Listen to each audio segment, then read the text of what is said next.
শুভ সন্ধ্যা। এই সন্ধ্যার সময় যে মুরগির ঠ্যাংগুলা, মুরগির ঠ্যাং এগুলো সিদ্ধ দিয়েছি, এগুলো দিব একসাথে। অনেকগুলো ঠ্যাং হইলে তারপরে আমি সিদ্ধ দিই, জনপ্রতি একটা দুইটা যা হয়, বেশি হইলে দুইটা পরে, না তো একটা। না একটা যদি দেয় একজনকে বা দুইজনকে দেয়, তাহলে ওরা সবাই টানাটানি করে, ওর মুখে তো নেয় ওর মুখে তো নেয়, এর জন্য একসাথে আমি করে তারপরে জনপ্রতি একটা বা দুইটা, এরকম বেশি হইলে দুইটা আর নয়তো একটা দিই ওদেরকে খাবারের জন্য। আগে ঠ্যাংগুলা খাওয়াই, তারপরে মাংস সিদ্ধ দিই, মাংস খাওয়াই। যে বসে আছে মাংস হাঁড়ির মধ্যে, এই যে মাংসগুলো করে দিই।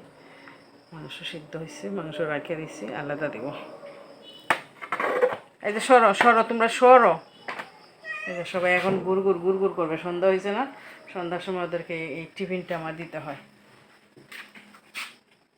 পানিটা দিব, খাবে। এই যে এখনই নিও না, গরম গরম। ধন্যবাদ সবাইকে।